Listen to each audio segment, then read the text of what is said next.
It still remains a part, despite the successes that we've seen on the field. It still is a part of the evaluation process. And what I mean is, look, I'm not saying that racists exist in the industry where we're evaluating quarterbacks, but there are racial undertones that come out when we do these evaluations. And it comes out in two forms. One, when you think about the scouting community and those who do the evaluations, when you look at general managers, head coaches, offensive coordinators, and quarterback coaches, they're overwhelmingly white. So there is a little difference in terms of some of the evaluation, not necessarily in what you see in the play, but in some of the language that is used in the scouting reports. Some of the prejudices that you have come into the scouting report. And then when you look at the media part of it, most of the draft experts, they don't necessarily look like me and the quarterbacks that we're talking about. And so sometimes the language that is used when describing those quarterbacks, it paints a picture, it paints a narrative that falls into some of that lazy analysis. When we talk about the mental part of it or the lack thereof, when we talk about certain things like they don't have enough experience, let them go back to school. When we excuse some of the things for some prospects, but don't excuse the same things for other prospects, it's clouded. So I'm not saying that race is fully baked into the pie, but it certainly is a part of the evaluation because you hear it in the language and it comes out over and over and over again when we have these reports as they run up to the draft. Interesting. We chopped up this conversation before without you, Bucky, and since you're in this article, it'd be great to go even more nuanced with you. And I don't think that race is a part of the evaluation process with quarterbacks anymore. There's so much evidence that supports that. You can start in terms of the compensation. You could talk in terms of the monetary compensation, marketing, et cetera. But more importantly, you could talk about the lack of obstacles and the fact that these players right now are the ones being lauded, and they're black quarterbacks. We talked about 3 of the last 6 MVPs are black quarterbacks. But one thing I got to push back on is you're saying that Lamar Jackson is told to switch positions, and that's not something that was told to other players. You brought up the Justin Fields conversation in terms of going back and getting more experience, and that doesn't happen to the counterparts. Well, Mark Sanchez, I remember when Pete Carroll was like, bruh, where are you going? To the NFL? You better not. And whatever you want to say about that situation, it wasn't race-laced. It was Pete Carroll just giving his assessment of a quarterback that he thought needed more experience. Maybe Pete Carroll was right, maybe Pete Carroll was wrong, but I remember that that wasn't race-laced, just as a counter to that conversation. We talk about when Lamar Jackson was asked to switch positions, just like my teammate Matt Jones was asked to switch positions, and he did it. And he did it without any issue. We could talk about a Julian Edelman. We could talk about a lot of guys on every single side of this conversation that have been asked that question.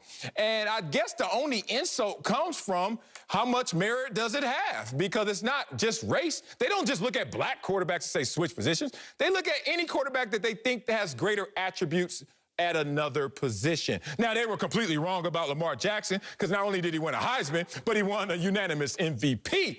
But they've been wrong before, even when it's intra-race, white on white. So that's my only pushback, but there's just too many numbers out here that support, too many facts that support whatever yesterday was is not today in terms of opportunity for the black quarterback. I agree with that. I agree that what yesterday was isn't necessarily today. But where I draw a huge concern is if you look at the primary reason you would want to dispel that racial prejudice still exists amongst the black quarterbacks is compensation.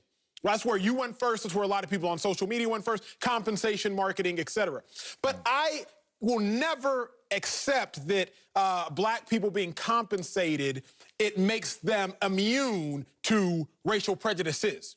Not only in our life, not in an athlete's life, not in anybody's life. Like, just because you rich or just because you got money doesn't mean you are now immune to the prejudices of your skin color on either side of the equation. So that's my first room for pause is just because Deshaun Watson got bread and Pat Mahomes got bread and Russell Wilson got bread doesn't mean there weren't necessarily obstacles along the way, because Deshaun Watson was underdrafted, severely underdrafted by white counterparts that weren't nearly as good as him. And not even they didn't pan out in the NFL like he did.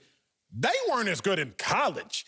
If you Deshaun Watson and you are a Heisman candidate, you beat Alabama to win a national championship with probably a less talented offensive cast around you than what Alabama's been doing over the course of years, how in the world do you get drafted after several names, one being Mitch Trubisky? So just because we see black athletes still succeed, black quarterbacks still succeed, does not to me mean that there is immunity from the prejudices within the evaluation of the game of football. So, Bucky, I land on your side of the equation here. I don't think that any NFL owners are, excuse me, let me not say any, I'm not speaking absolutes. I don't think that evaluators are racist in general, but I do think racial prejudices over the course of time have seeped still into the minds of our modern day evaluators, analysts, et cetera.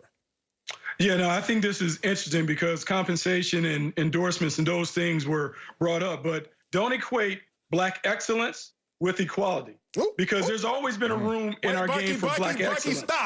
Stop it right now and say that again, because you said that too quickly, and I need the world to hear that one more time, please. No, don't equate black excellence with equality, because there's always been a place in our game for the excellent players to be in that game, meaning we have no problem seeing black starting quarterbacks, but how many black backups do we see? And so there is an issue with that. And I got this from way back, had a conversation with Paul Silas, the great NBA head coach, who said, look, black and average will get you fired. And so what we typically tend to see when it comes to quarterbacks, we can grade the ones that are excellent and we will keep those in the league. But if they fall short of that excellent standard, they're quickly out of the league. And I've heard something that you said, Acho, and I think it kind of speaks to this is a bigger conversation. You talk about it being a copycat league, that in the NFL, we've seen a lot of 6'5" quarterbacks that were prototypical pocket passers that tended to be white, because that's what the league has always borne and that's what had always been successful. Well, part of the reason why we saw that as the prototype is because blacks were not allowed to play in positions of centrality. The thinking man's positions, quarterback, center, middle linebacker, safety, blacks were not allowed to play those in the 50s and 60s. And so there was a dearth of talent that was available in the pipeline. And if they were there, like Marlon Briscoe, they were moved to another position. And so we became increasingly comfortable with seeing the quarterback like that. And because evaluators have tended to consistently be those that aren't of color, we have that in our head when we think about the prototypical quarterback. Now, what I'm hoping, the success of Pat Mahomes, Lamar Jackson, Russell Wilson, and others, that leads us to believe that we can embrace a different quarterback stylistically and racially. So now, as they have more success, I would like to think that we will see it, but it's still a part of the evaluation process. It still comes out in the coverage, and it still is one of those things that we have to overcome when it comes to the narratives and stereotypes that are surrounded by the position. I challenge anyone not to equate anyone's excellence with equality. Because, one, equality doesn't exist. Jamarcus Russell was overdrafted. Y'all can say what you want. Jameis Winston was overdrafted. Y'all can say what you want. I mean, every time we go down this conversation, you're going to go left. I'm going to go, bruh, what's Jameis Winston do right now? But was Sam Darnold overdrafted? Hold on, no. Is Sam Darnold overdrafted? You got drafted based upon what you... Yes, I'm not. That's my point. Every time I give you one, you give me one. I give you one, give you one. Guess what? We end up in no place. That's meaning maybe there's not anything there. My list runs out before yours. My list runs out. No, all I'm saying is it's amazing the digging that's necessary. And then once you get to discovery of that digging, there's still a counter that says, but what about this person? For every time I hear Lamar Jackson is asked that to switch positions, I think of several white players that were asked the same thing. Now, all I'm going to end with, because we don't have the time to go through this, is you made a great point. A lot of people want to talk about, hey, the rewards are there for the black quarterback, but the penalties are greater for the black quarterback. And then it just takes me back to when I was growing up, and I remember every other week I would ask my dad, does Vince Evans ever get to play, Daddy? Vince Evans. Y'all remember Vince Evans played, 15 years? Bro